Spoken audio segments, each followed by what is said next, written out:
It's such a pleasure to be with you, such an honor. There is so much talent in the room. I'm just so impressed with the people I've met, the speakers I've heard this weekend.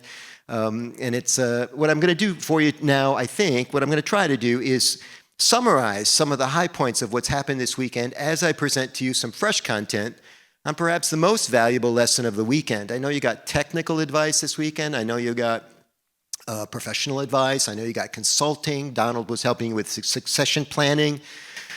The number one thing we all need is better relationships, because relationships make the world go round, baby. Action shot. This is Bob Neiman from Planet Laundry Magazine. It's also been a pleasure working with him. The entire team, really. Nika Thomas, I've worked with. Danielle, I think most closely in the association. But I just have so many friends at CLA, and it was so nice connecting with all of you this weekend. I also enjoyed the speakers very much. A round of applause for the speakers. I don't know if any of them are even still here. I know Cady's gone. Is Mr. Cooper still here? Dennis? Checked out maybe? Okay. Let's run them down quick. So I was so impressed. And by the way, I've never been, in 2,000 shows, never been, and I've seen some stuff, man.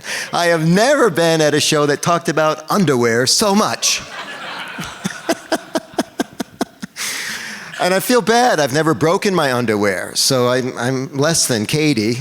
And I have 14 pair of underwear. I'm only telling you that because I know Waleed's going to ask me. 14 pair. I loved his line yesterday about data, right, being so important. And some of that data is you got to get deeper into your customers' closets. I love that line. It says so much about relationships and getting to know people. Cady was amazing because here's this nice lady that set stamina and endurance records.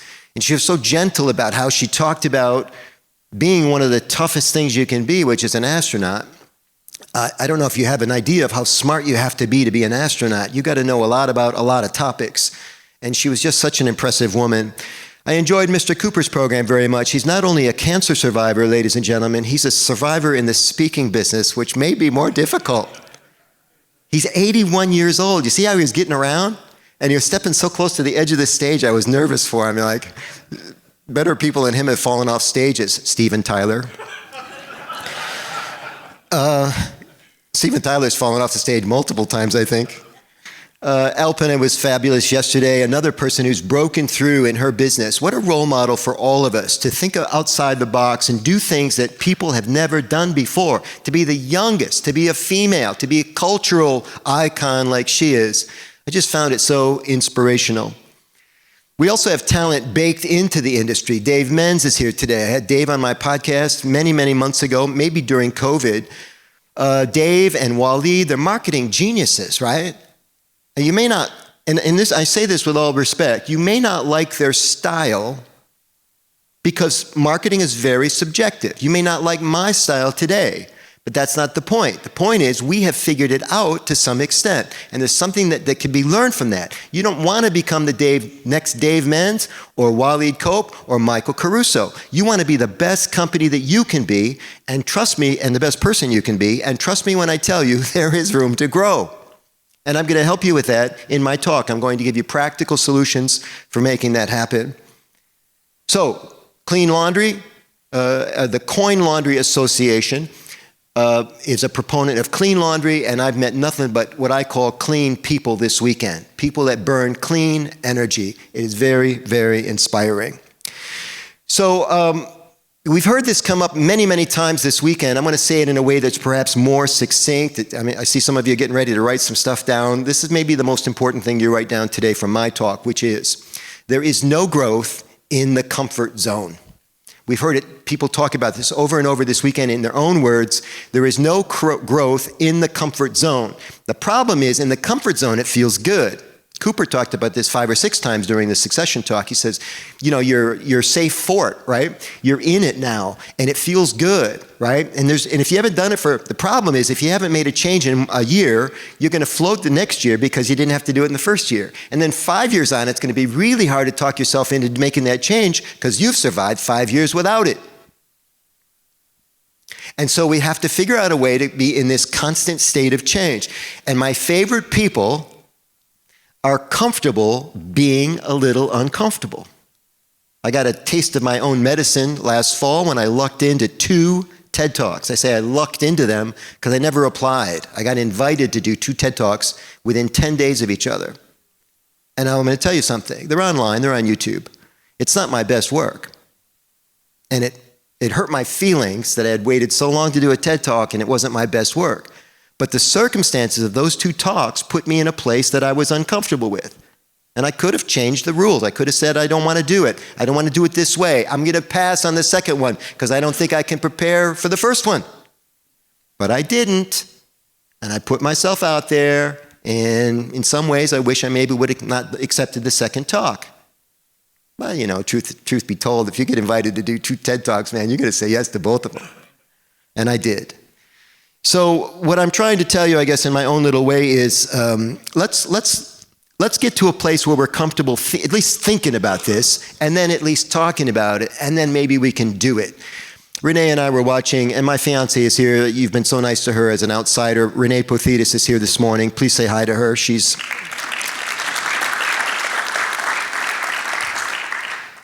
my muse.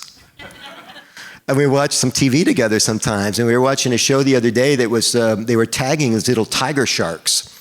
You know what a tiger shark is? It's like a miniature shark. Is it tiger? No. Lemon shark, that's it, lemon shark. I don't think you can tag a tiger shark. They won't let you. These little lemon sharks, miniature sharks. And what they need to do is put them in a tray. It looks kind of like this shape, a little bit bigger, right? And you have to put them in this thing to measure them and do some things with them. But sharks are active little animals, you know. They don't let you do things to them. So you can induce something called tonic immobility. I'd never heard the term before. Write it down. We're going to use it today. I'm going to use it on you, tonic immobility. And do you know how you make a fish go into tonic mobility? Anybody? You turn it upside down and you massage its eyes. You knew that. All right. Yeah. And what happens, they go into a little stasis. They become docile and calm. And you can measure them and you can do the things you need to do. And I never heard the term before. And it occurs to me that when we're working with people, because people come fully loaded, right? They're front loaded with emotion and issues. Think about customers that want to talk to the manager, you know? It's usually not a compliment. And they want to talk to the manager. And they've been thinking about this all night, about all of the swear words they want to use with you. And you're walking into the room like, what's this now? You know, what did I do? You know, I just want to solve your problem. You're going to treat me like this. So wouldn't it be a good skill, a life skill, to be able to induce tonic immobility with these people and render them almost not useless, but not able to, the vitriol. Turn off the vitriol. Yeah. Do not touch your customers on the belly or try to massage their eyes. But in good relationships, if you can press the reset button. Good speakers do this, by the way. And I'm going to encourage you to become better and more frequent at speaking so that you can be a better representative, a spokesperson, not only for your company, but for this association and even for your industry in your own hometown. It's super important. But good speakers, and I saw Cooper do this, and Alpena did it, and also Cady Coleman, they induced tonic immobility with us in the audience. And I was just smiling as they did it, because they disarm us. If you don't like astronomy, you weren't warm to her talk, but Cady got you there. If you're not a wine person, Alpena got you there. And it was about just starting nice and easy. You know, she didn't open with wine. She opened with how she got started. She opened with what it was like to be a woman in a male-dominated industry. And it pulled us in because it was an adventure. So I'm going to teach you about 2 things right now. I'm going to teach you how to speak up and speak out to improve relationships. So let's get started. It occurs to me that if you're a person of a certain age, like I am, that it used to be that when we were at events like this, it would just be walking up to somebody to say hi. That's what we called it, saying hi. Today, young people, and some of you are in the room, I've heard this phrase over and over again. They say, I'm going to put myself out there. So dramatic. We're just saying hi, right? But the culture now calls it putting myself out there, right? And I want you to keep this in mind. The person who reaches out first has influence in any relationship. The person who reaches out first has influence. What does this mean? It means simply by extending your hand to say, hi, my name's Michael, the dance begins and you are leading the dance. Think about it. Come on up here with me, sir. What's your name? Here, stand here, Scott. Oh. Where are you from? Florida. Okay, and what's the name of your company, sir? Flamingo Laundry. Very good. So if we were meeting at a cocktail party and I was going to lead the dance, stand opposite of me, sir. Are you left-handed or right-handed? I'm right-handed. All right, turn around, face the other way. We're not talking to each other yet. You got a cocktail in your hand? Always. All right. And we kind of bump into each other, and I turn around. I would have to move the cocktail to my left hand, and I would say, hey, I'm sorry to bump you. My name's Michael Caruso. What's your name? Scott Smith. And I say, where are you from, Scott? And Scott says? Florida. Yeah, so you see, I'm leading the dance. And every time I initiate it, and we're going to do 4 or 5 rounds of this until Scott figures out what's happening, and then he's going to turn the tables. And he's going to say, how long have you been in the Coin Laundry Association, or something like that. Thank you, sir. And now we're become fully integrated in the relationship. I'm not leading anymore. It's mutual. We're mutually dependent on the relationship. And you could do this twice at the opening reception. You could have done it 4 times. You could have done it 50 times. And how nice is it maybe to even have a soft quota? Because a lot of us, Cady used the term experiment with purpose. Don't just experiment with purpose. So maybe you could go to your next opening reception and say, I'm going to meet 25 people tonight, or I'm going to collect 10 business cards, or I'm going to make 20 new friends, however you want to say it. But it's a nice way to approach the reception with purpose instead of just saying, I need 3 drinks and I need them now. Okay, so the first one who reaches out leads the dance, and one of the big problems with this is confidence, right? Maybe you're new to the association, we don't know anybody, so you come to the event and you're at the reception, you're waiting for people to initiate with you, right? And of course you're sending them the influence if you're not going to take the initiative. So confidence, and Alpena talked about that yesterday, confidence, that's a con game, but that comes from confidence, is that you kind of con yourself into thinking that you've got what it takes to get this done. Maybe you don't, but you act as if, right? For years, I was single for a long time, and I can tell you now the auditions are over. But I was single for such a long time, and I came up through the music business. My brothers and I toured in a pop band in the 80s, and we opened for acts like Rick Springfield and Corey Hart and Joan Jett. So you can imagine the kind of lifestyle that I had with my 3 brothers. And even later in life, and when I went out with my friends would always have me take point. You know what that means in the dating scene? Take point is I would be the one that would go talk to the women and the ladies first. And they marveled at this, at how I would walk across the room to introduce myself to somebody I didn't know. And what was even super interesting is they would watch me do this, and then I would come back and report on what I learned, right? And none of them could do it. They were happy to let me do it. One time, a guy said to me, one of my friends said, how do you do that? How do you walk across the room and introduce yourself to people you don't know? And I said to him, I just think people want to meet me.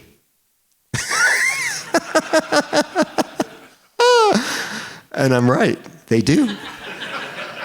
Because when you say to somebody, it's nice to meet you, what do they say back? It's nice to meet you too. People do want to meet you. So get it done. Let's get going. And that gave me the confidence. And now today, when I teach people this technique, I call it the I'm with the band. And you don't even have to be in a band to have it. I knew, as a member of a pop band, I knew every guy in the place wanted to meet the band and be in the band, and every woman that was in the place wanted to meet the Caruso brothers. It's just something that we grew up with. And I haven't played music for many, many years, but I still walk around with that kind of mentality. Cady said, look like the person that somebody wants to meet. And that's what it is. When most of us walk into an empty room or a full room of people we don't know, our expression on our face looks something like this.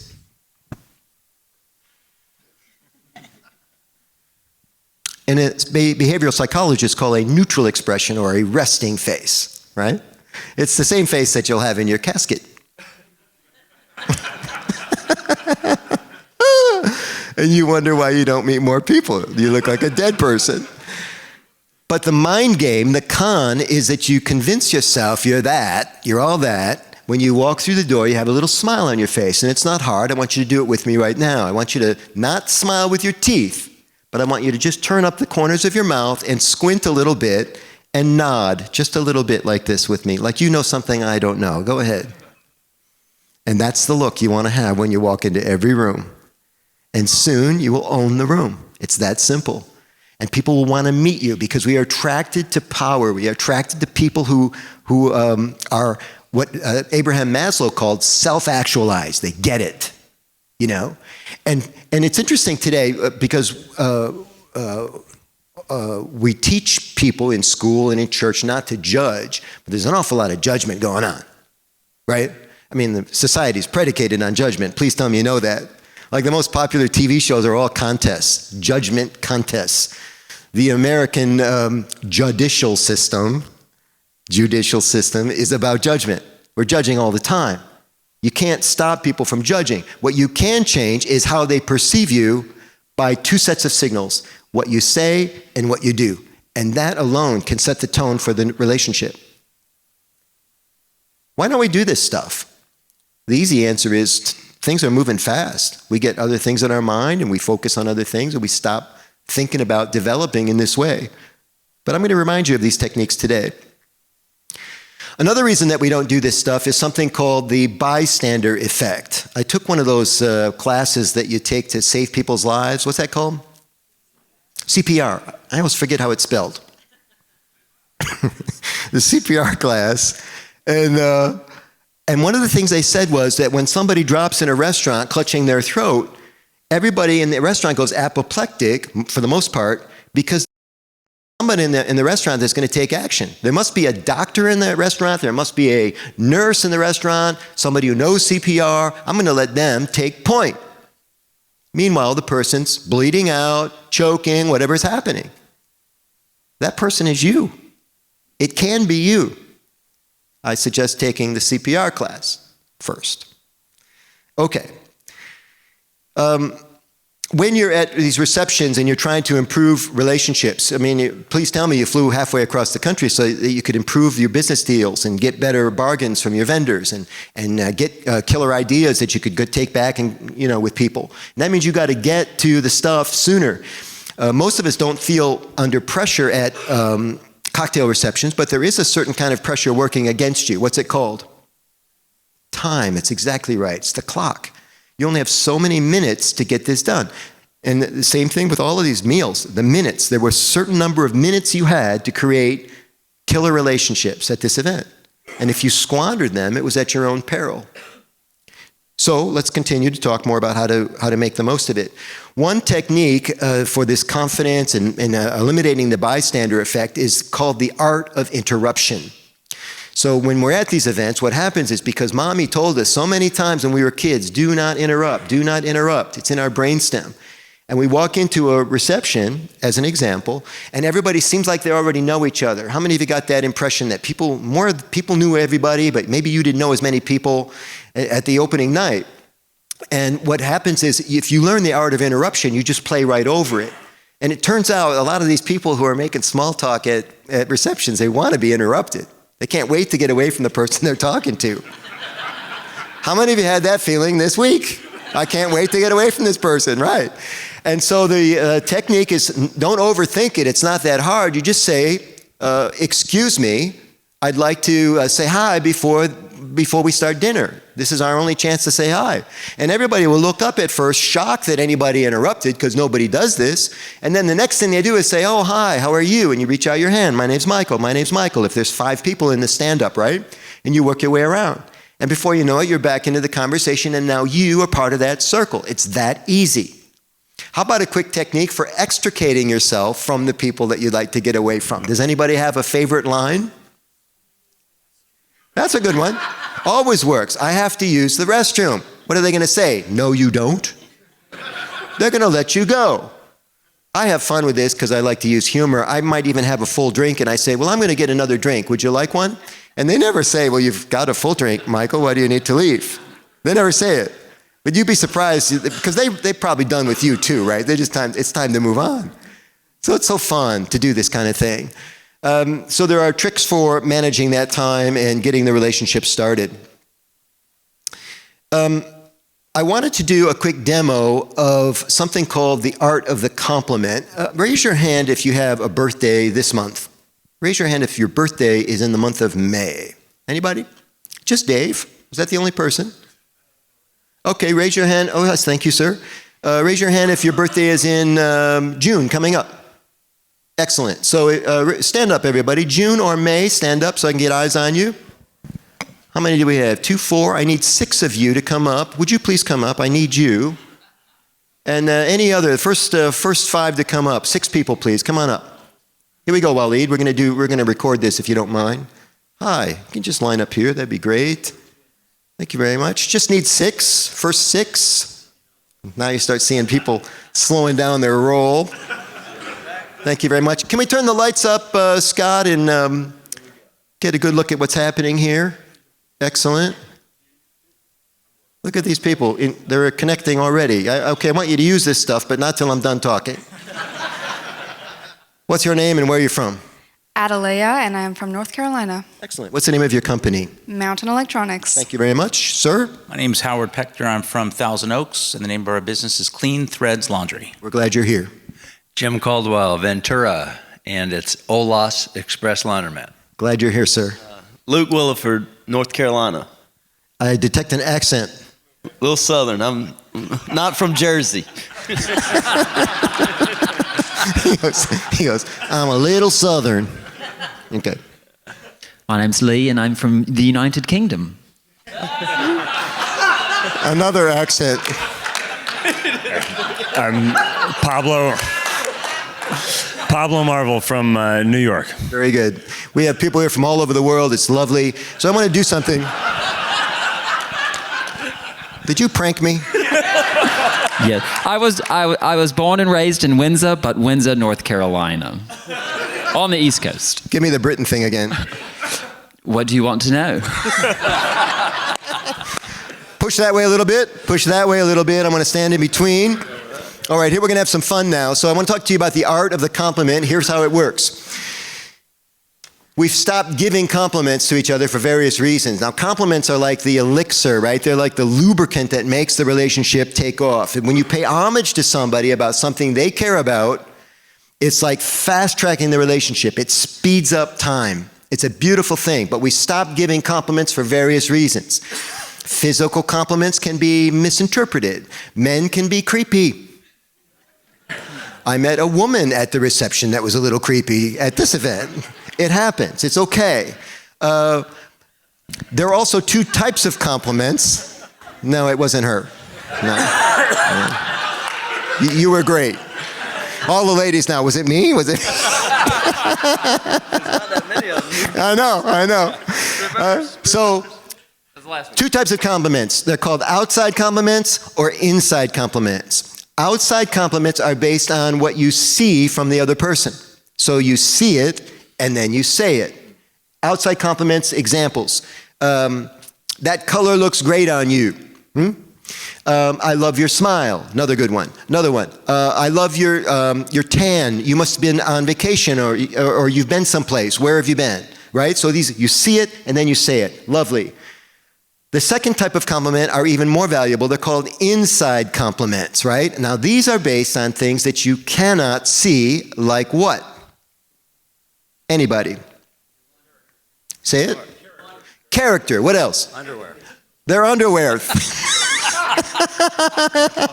isn't broken. That's the funniest line I've heard this weekend. Spirit, energy. I love your style, right? A lady said this to me early in my career. I did a full-day program, consulting program, and she came up to me afterward and she said, I didn't know the lady. She didn't interact much during the day. Catherine Anders was her name. I'll never forget this. She came up to me and she said, Michael, I like your style. Oh my God, it just got inside me like nothing else, because a woman liked my style and I was just getting started in the business, and it was affirmation that I might have what it takes. And I just created it. It was really just she probably thought it was a one-off compliment. one-off comment, but it got inside my head. And you have the ability to do that with anybody you interact with, including angry customers. So let's do this now. Let's have some fun.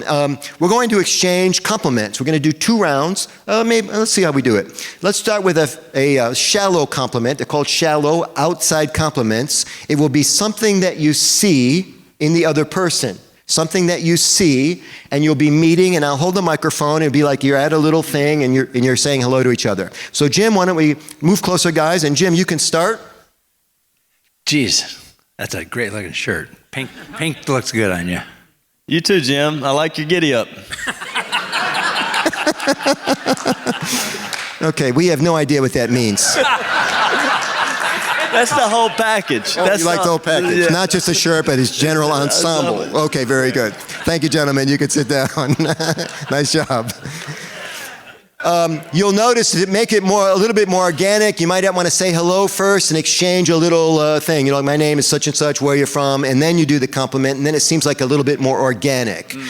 Let's do another. Let's try a deep compliment this time. It's a little bit harder now. It's not something that you see, but something that you sense about the other person. Do you have something already? I do. All right. So you're going to lead this one, and you might say hi first because it's weird if you say, "You have great energy." Like keep down the creep level, okay? All right. Here we go, Lee. Hey, Howard, how are you? I'm Lee. Hi, Lee. Nice to meet you. Oops. Those glasses tell me that you're a very efficient type of person. I like those. Well, thank you. Let me take these off because I'm not very efficient. All right, so nice. There you go. So he used something that he saw as inspiration for maybe a deeper meaning, and he turned it into humor, and now we have probably a 5 or 6 minute cocktail conversation. Well done, gentlemen. Thank you very much. I can't compliment him. Oh, you want to? All right. he goes, how much time you got? he goes, I want to compliment him. All right, let's do it. I wanted to say, I've seen some of your podcasts. You seem like a very caring person. Thank you. I'm not a very caring. And of course, sometimes it helps just to say thank you and you know, not do stand up. But we're performing for you today. Thank you. Yeah, thank you. I know where to find you. All right. Let's do one more deep compliment. I chose, I wanted to have, is it Adelea? Yes. I wanted to have a woman up for part of this exercise because women are in general better with compliments. They're much better with the emotional or the deep inside compliments. Yeah, you are. Don't it? Do you have something for Adelea? Or are you inspired, or would you like to go first? Sure. You got something. Okay, great. Here we go. You're going to say hi first and maybe warm it up. Hey, Pablo. Adelia, nice to meet you. Nice to meet you as well. You know, when I'm talking, you look me in the eye and I can tell you're really listening to what I'm saying. Thank you. That's very kind of you to say. He wants to know if you're single. He can read through the lines. He's a professional. That's a very nice compliment, wasn't it? I mean, of course, he was a little fabricated because he hadn't really been talking to you for very long. But if you're if you're with somebody for a while, you say, "Boy, you've got amazing eye contact. Thank you very much. I felt like you were really listening to me." And it would be the only time that she hears something like this, maybe all week, not just at the reception. Do you have something for this young man? You make excellent stickers. You're complimenting him on a skill. Yeah. Okay. Excellent. And what do you say? Well, thank you very much. I have plenty at the booth if you want to stop by. She's not single. Let it alone, man. Thank you very much. Thank you very much. Round of applause for our volunteers.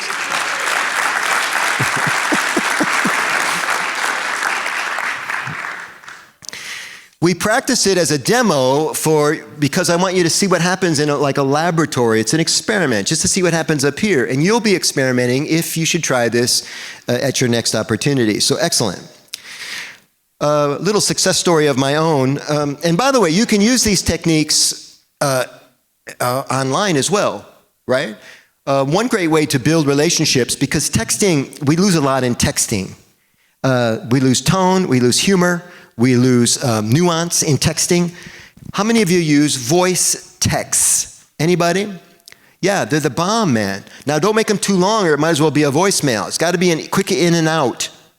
But if you want to do a laugh or something in the voice text, if you want to do something that would help people understand that you know who you are as a person, your personality, there's no better way to do it other than in person. You can't do it in email. You can't really do it in voicemail because voicemail is more about efficiency and something important. But the voice text is just charming. And the other thing is the subject line in emails. I don't think we spend enough time on them. You want to be careful to use keywords and very carefully craft subject lines. I sometimes rewrite a subject line very quickly, 2 or 3 times before I send it, even for casual emails. So never send subject lines that just say Friday. It's not enough, man. Is it this Friday? Next Friday? Last Friday? Good Friday? We just don't know. Tell me why I need to be concerned or interested in Friday, and tell me in the subject line. Okay. I have a personal success story, and it has to do with something happening to me tomorrow. When I was 26 years old, I went to my first professional development seminar. It's kind of the content I'm delivering to you today. The guy's name was Tony Alessandra. Does anybody know the name Tony Alessandra? I'm going to tell you more about Tony in just a second. But I hadn't seen him for a long time. I'd seen him when I was 26 years old. I thought he might be retired. He might have passed on. I didn't really know. But I remembered he lived in San Diego. So when Brian and I confirmed this date, I went to the internet, I went to Tony's site, and I went to the contact page because everybody you need a relationship with has a cell phone and a website and an email. And if you're going to be the first person to reach out, you got to get it done. Tony Alessandra, my hero, was never going to reach out to me. I'm coming to San Diego. I sent a quick email. Email was something like this. I think the subject line was simple. Thank you, comma, Tony. That's all it said. And the inside of the message, I might have done it on LinkedIn. The inside of the message was this simple. Tony, you are the reason I'm in the speaking business. I'm coming to speak in San Diego. Can we grab coffee? That's it. No relationship, no connection other than the fact that I'm paying homage to him and a nice compliment. And within 10 minutes, he writes back and he goes, sure, how's, and then he names the venue, how's such and such. Like that. And we're meeting for lunch, not coffee, lunch tomorrow. And I'm going to meet the guy that inspired me to get into the business. Yeah. So it can happen, but you got to stop all that other crap that's happening in your life to focus on the relationship. And I hope that something good happens from my time with Tony. We'll let you know. I tell you about Tony Alessandra because I want to turn you on to something that's really important about relationships, and it's called personality style. And I got this lesson from Tony when I was 26, and once I understood it, it improved my life immensely. So I want you to draw in your notes, I want you to create a matrix, a vertical line and a horizontal line to create 4 quadrants, and I'm going to walk you through it now. Stay with me now, don't get lost because you're going to wish you didn't get lost in about 2 minutes. In the upper left corner of the quadrant, upper left corner, I want you to write the letter R, upper left. Some of you are not writing. Please do this. You're going to regret not doing it. In the upper right corner, the letter S. R and S on the top. In the lower left, the letter T. And in the lower right, the letter D. D. I'm going to tell you what the letters stand for. We're going to assess your personality, and then I'm going to tell you how to get along with all 4 personalities in anything that you do. Here we go. Upper left corner. The R stands for relator. Relator. And this is Tony Alessandra's work. In the upper right corner, socializer. In the lower left corner, thinker. T is for thinker. And in the lower right corner, D stands for director. These are the 4 basic personality styles. Now, you've probably taken the Myers-Briggs test. You probably know of other personality tests. Some people say there's really 16 personalities, 32, 64. You can look into that stuff. Why don't you just get good with the 4 basic ones, and your life's going to be better. It was for me.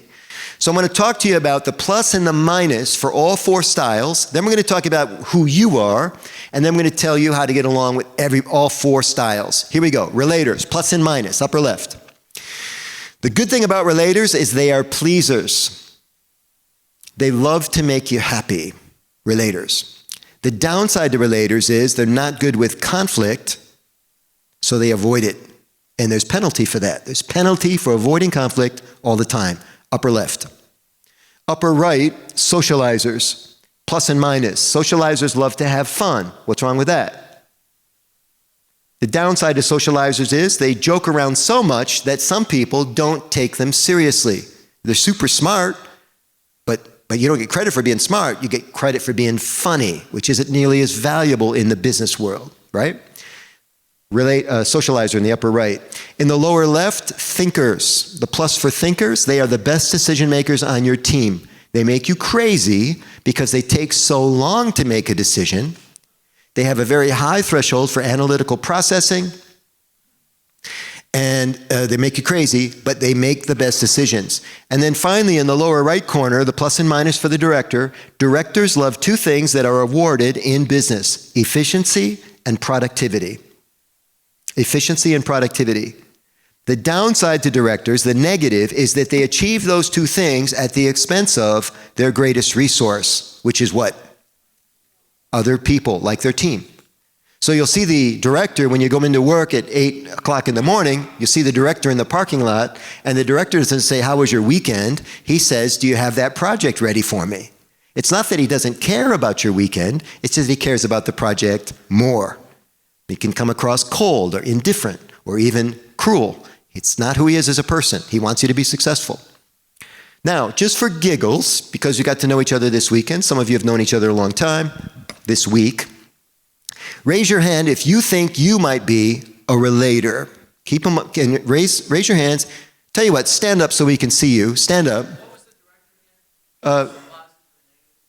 Sir, sorry. Director was efficiency and productivity was the positive, and they sometimes can show indifference to their most valuable resource, their team. The plus and minus for thinkers? The minus for thinkers was they take a long time to make a decision. They can't get enough data, so they really put it off. And you need to have a deadline. So stand up if you think you might be a relator, everybody. There's no wrong answer. This is just your perception of yourself. Mrs. Mans, thank you very much. Look at the, now these are self-assessments.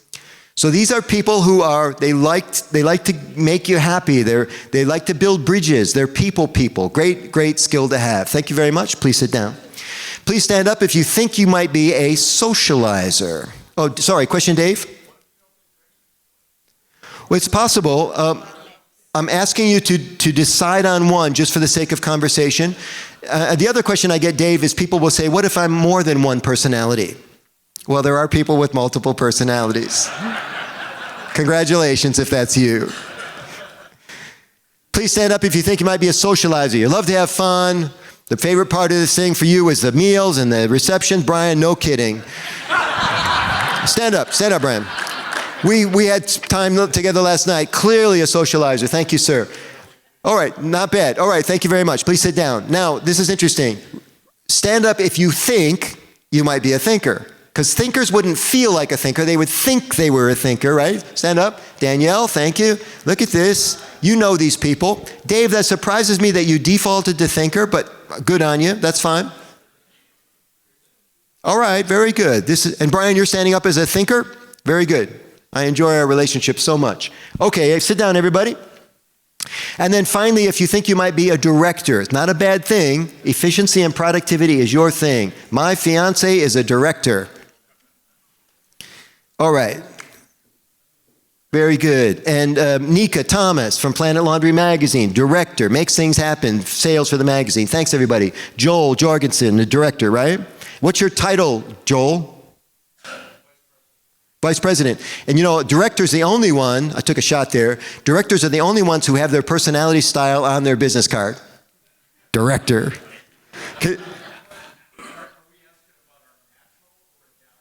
That's a good question. 1 second. Can you see the socializers having that on their business card? Socializer. I don't think so.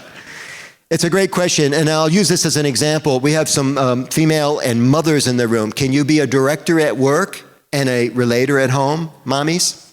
You bet, you bet. So it is situational to some extent.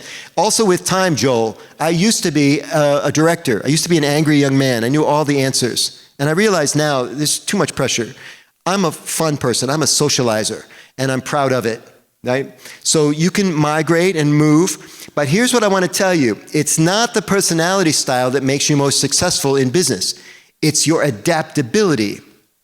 It's the thinker It's the thinker who can get along with the socializer, the thinker that can get along with the relator, and the thinker that can interface with the director that makes things happen. And this is all from Tony Alessandra, the guy I'm going to meet for lunch tomorrow. Now, Tony calls this the platinum rule. Before I explain the platinum rule, it's a takeoff on the golden rule, which we all learned when we were young. The golden rule is, and this is the big reveal now in the personality style. The golden rule is, do unto others as you would have them to do unto you, right? Now think about this. If I'm a socializer and you're a director, why would I want you to treat me like a director? I would think you don't get me over and over again. You're missing me. Tony said we should honor the platinum rule. Here it is. Do unto others as they want to be done unto. Whoa. So when the angry customer comes into you and clearly they're the director and they're going to try to micromanage your services, they want to run your business for you. Don't treat them like you are, treat them like a director. Respect their quest for efficiency and productivity. And you'll find that the relationship resolves itself so much more quickly. And you move into that safe space and the places that we like relationships to be, right? So this is the idea of the platinum rule and how it works. You can Google it up. The platinum rule, Tony Alessandra, 2 L's and 2 S's. Now let's talk about speaking out, everybody. And on the way to that, I want to give you a couple freebies. This is a chance for you to get ongoing presentation tips and speaking tips. Some of you just speak to your team. I understand that. But some of you also speak in the community. Maybe you do events for the Chamber of Commerce. Dave Menz has a great YouTube channel. Some of Waleed's doing YouTube Lives and LinkedIn Lives, right? And you should be thinking about this kind of stuff. Podcasts, right? And so if you got it, the QR code, you'll be getting some ongoing presentation tips. And here's the thing, everybody. It's not just for formal presentations. Everything is a presentation. Every email, every phone call is a presentation. Every cocktail reception is a presentation. Okay. Now, I want to give you some tips for speaking up. Let's talk about, speaking out. So speaking out is this thing that you've seen some of the people do. We had 9 panelists come up and speak to you. We had 4 keynote speakers. Brian did an excellent job chairing the business meeting. These people come up, they're exercising what we call in the business podium power. Now this is a lectern, not a podium, but if you like the alliteration, it's podium power. You're in the front of the room, and here's the magic. Here's a little magic trick. When you're in the front of the room, you are perceived as an expert. Why else would anybody be giving a keynote here? They've been vetted by the CLA team. They must have some game, and therefore they know what they're talking about. And you automatically get out your pens to write shit down, even though they haven't said a word yet. Right? It's a magic trick. And fortunately, you belong to an association with integrity, and the speakers have been vetted, and they've all been excellent. My point is, you want to be the person in the front of the room. Because when you're in the front of the room, you become a spokesperson for your company, a spokesperson for your community, a spokesperson for the industry, and certainly for the association. So let's get it going, man. I've talked to some very articulate people. You all have game. And I also talked to some people this weekend who said that speaking's not their thing. You're missing out. Let me give you some tricks, some shortcuts.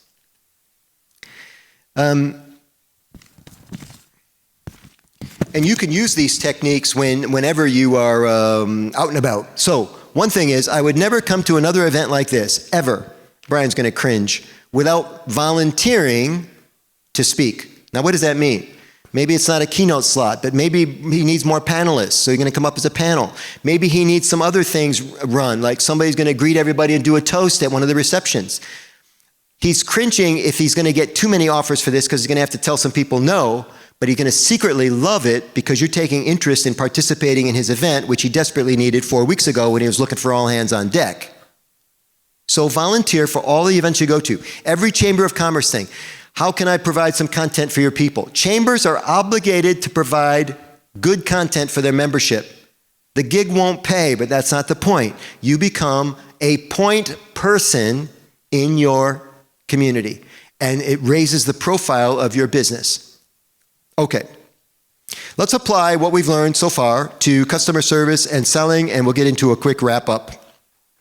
By the way, I'm going to give away a couple sets of my books today. If you're interested, I know not all of you have business cards with you, but if you want to just trade me an email address for a chance to win the books, we're happy to put you in the drawing. And we'll have people from CLA come by and pick up your information in just a minute. So your email address for a chance for the books. And if you give me your email address, I'll understand that maybe you'd like to get my newsletter. We can keep in touch. And maybe I can do something for you down the road. That would make me very happy. Let's talk about customer service. Cady Coleman talked about the magic of photographs taken by humans. Remember when she talked about that? The difference between a bot photo and a human photo. Think about this. We have AI now coming into the picture big time. Dennis Diaz, who is not here this weekend, did the most amazing, simple explanation of AI in Planet Laundry magazine, I think the last issue. It was lovely. AI is a big thing right now, right? And by the way, artificial intelligence has been around a long time. I know a lot of people with artificial intelligence. It's very common.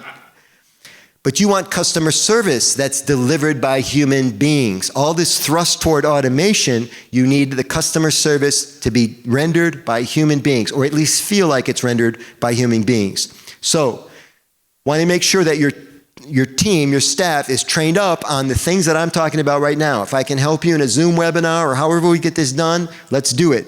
That left to their own devices, your people are going to step in potholes.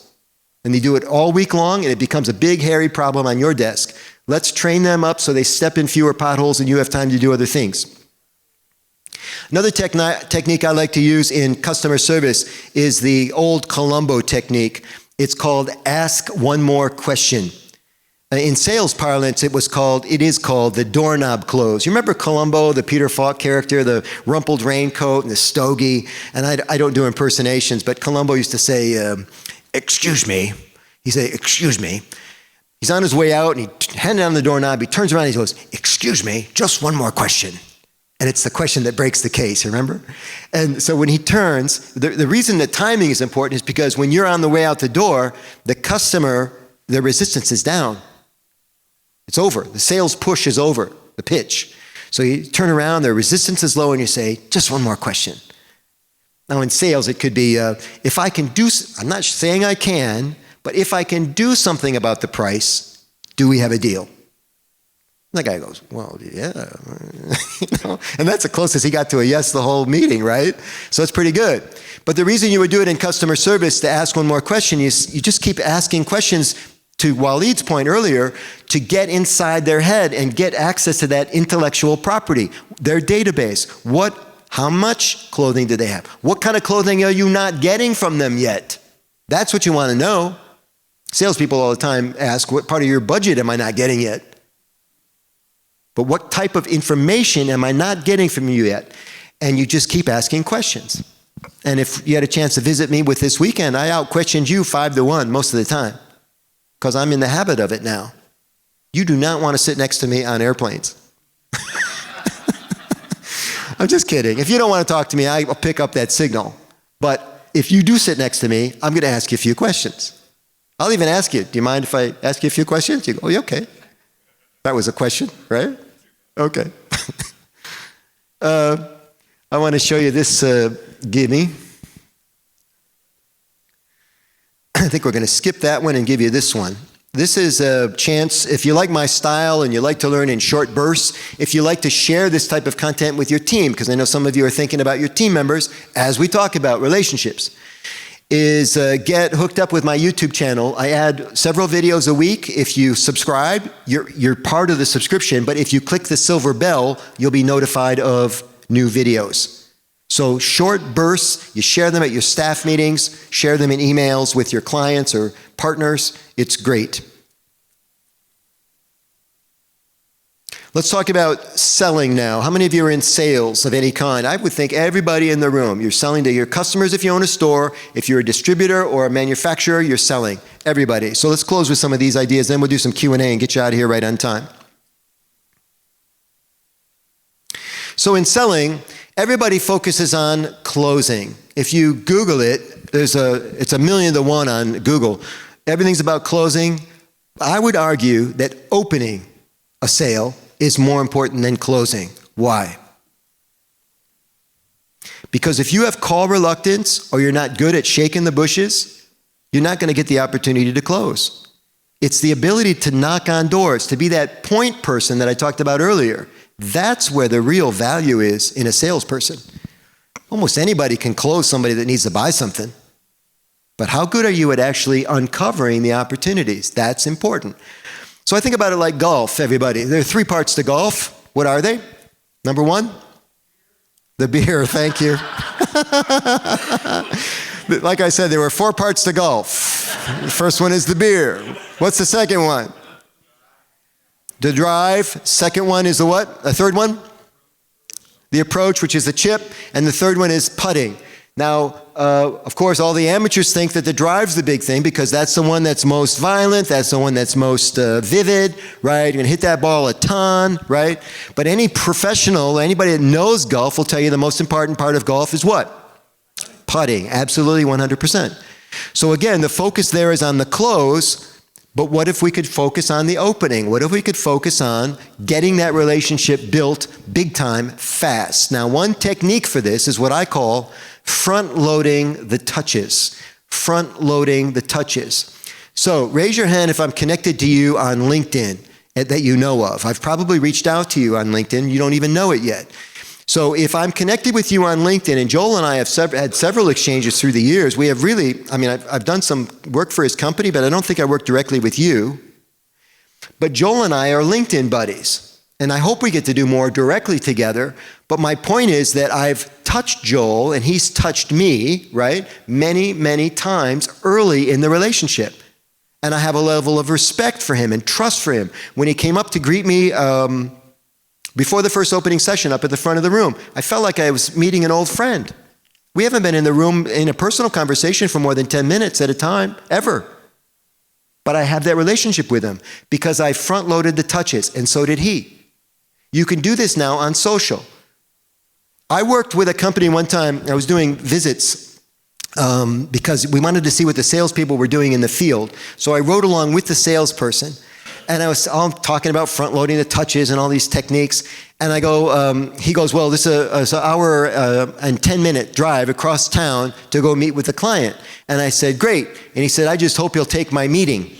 And I said, what do you mean by that? He says, well, he said, I just hope he's there. And I said, you haven't called to confirm the meeting? And he said, no. And I said, why not? He said, because if I call him, there's a chance he'll cancel the meeting. So I said, let me get this straight. You're willing to drive an hour and 10 minutes and have him not be there, and then drive an hour and 10 minutes back home. You're going to throw the money out the window for half a day of activity because you're afraid to call. Men don't like it when you use the word afraid. But he was afraid to call. I said, that makes no sense to me. Plus, you're not front-loading the touches. So we worked with a company to change their culture and get them to start doing that. Super important. Let's talk about something that's near and dear to all of us, which is remembering names. How many of you would like a strategy for this? Oh, 100%. And it's worse when you start drinking. You know, you're 2 cocktails in. You know, you never had a chance before you started drinking. Now you're 2 in, you know. Hey, you. So I'm going to show you the technique. It's called cluster imprinting. It's very simple. I've got a YouTube video about it. Cluster imprinting. It works like this. If I'm meeting a woman named Kathleen, you know the dance, right? I'll reach out my hand first. Hey, nice to meet you. My name's Michael Angelo Caruso. She says, my name's Kathleen. I immediately repeat her name back to her. Kathleen, nice to meet you. So watch my hands. I'm going to count the number of times I cluster imprint my brain with Kathleen's name. She says, my name's Kathleen. I say, Kathleen, nice to meet you. Is that Kathleen with a K or Kathleen with a C? She says, it's Kathleen with a K. I say, nice to meet you, Kathleen with a K. We talk for a few minutes. Brian Wallace comes over. Brian, do you know Kathleen? Kathleen, Brian. 8 times now. And what do I say before I excuse myself from Kathleen? Nice to meet you, Kathleen. That's 9 times in 4 minutes. I'm never going to forget Kathleen's name, and now neither will you.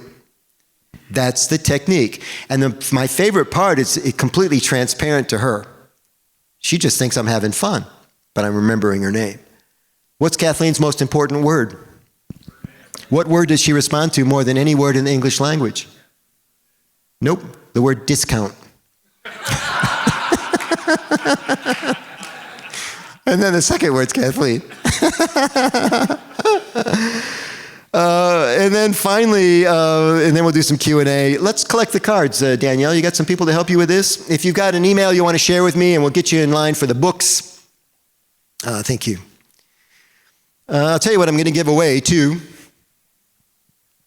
I'm going to give you a killer sales tip, and we'll do some Q&A. I have 2 books I want to give away to you. This one's called Little Ideas with Big Results. This is what's called a perfect bound book. And if you open it up to what's called a printer's spread, it's 8.5 by 11, which means you can make photocopies of this and hand it out to staff members. You can put it in invoices to send to people, like little extra, right? And I opened up here to this little aphorism, because it's 11 aphorisms, life lessons. Do people believe what you say or what you do? What's the answer? What you do every time. And so it's content like that. The second thing I'm going to give away is my book, Work Hacks. And these are pre-approved shortcuts for work. Things like time management, how to deal with underperformers, hacks for motivating your team, hacks for working a room. So it's very, very useful, very helpful. Again, printer spread, make photocopies. A lot of authors are funny about this. Photocopy away and share the content. That's why we're here, is to help people be better. I'm going to give away 2 copies of those. Hold up your hands if you got an email to share so you don't get missed, and then we'll do the drawing in just a second.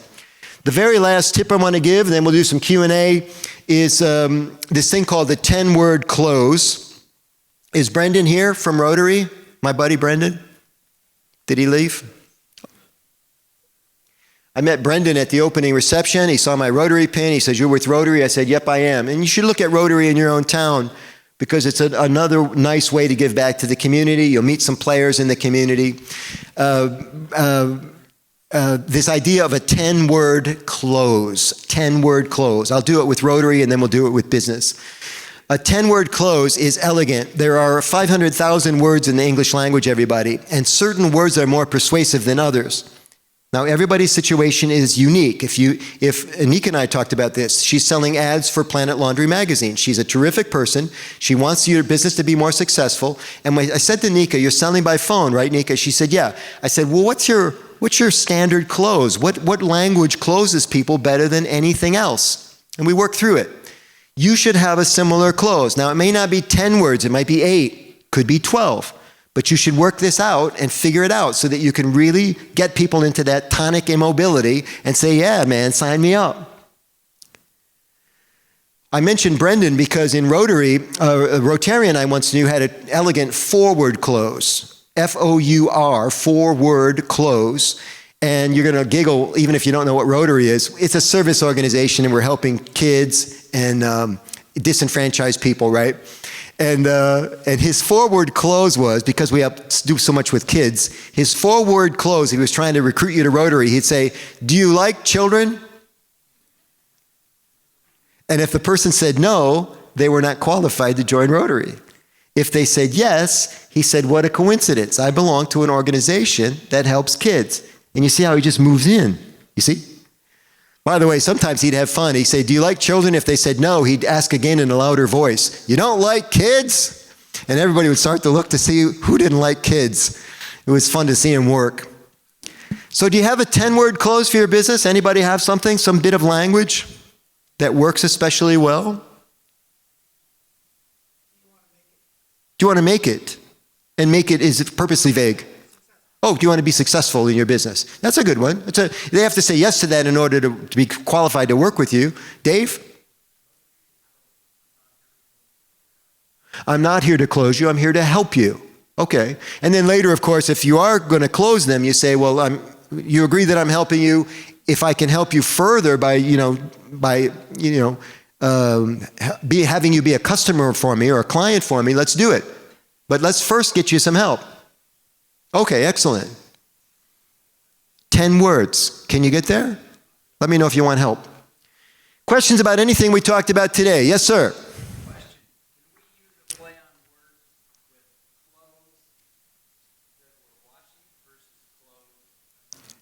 Oh, that's interesting. The question is, can we use a play on words for clothes that we're washing, C-L-O-T-H-E-S, C-O-L-S-E? That's interesting. I'd have to play with that, but I like it. I like where you're going, yeah? Forward clothes. Do you wear clothes? And it's using humor, of course, of course. You can say, well, yeah, right? I love the fact that you guys are made an essential service. It made me think about you in a much different way than I ever did before. How important this industry is. Do you like clean clothes? How about this? Do you wear clean clothes? Yeah. Do you like doing laundry? The answer is going to be no 98% of the time. There are some weirdos out there, like you guys, that like doing laundry. Other thoughts, questions? What's that? It will change your life. That's good. Now you got to back it up.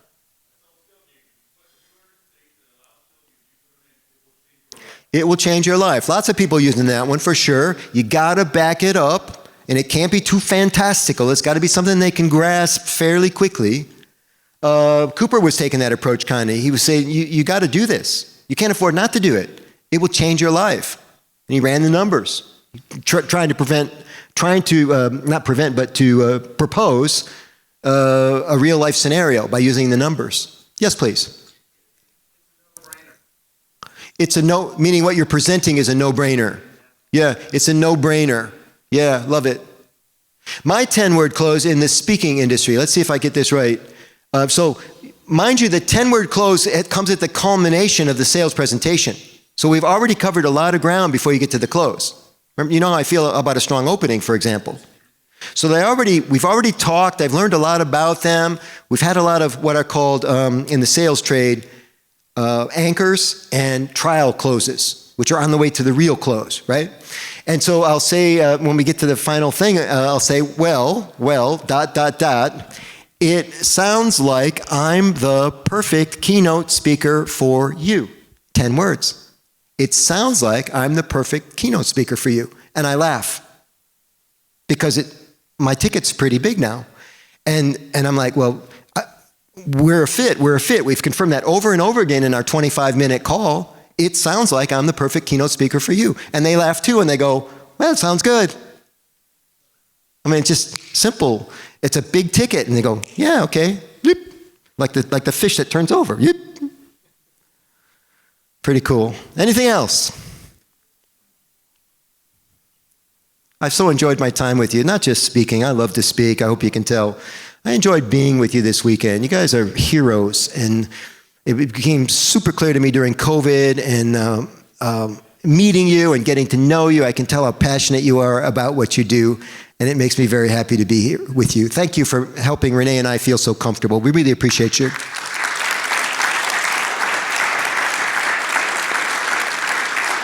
Let's have this guy draw.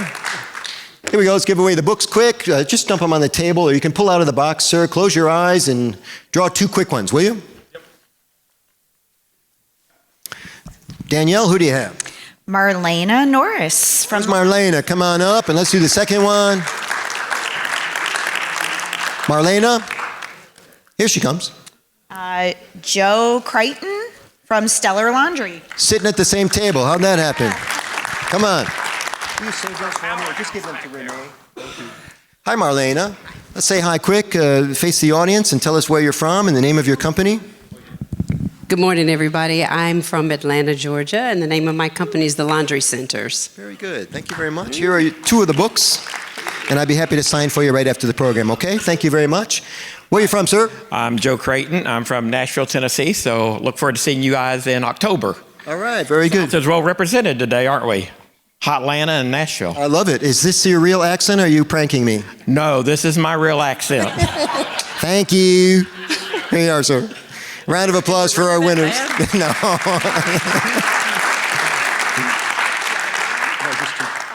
All right, thank you very much. I hope you enjoyed the presentation. We're back on schedule, maybe even a little bit early. Thank you so much for all you do for the greatest association in the world, the Coin Laundry Association. Bye, everybody.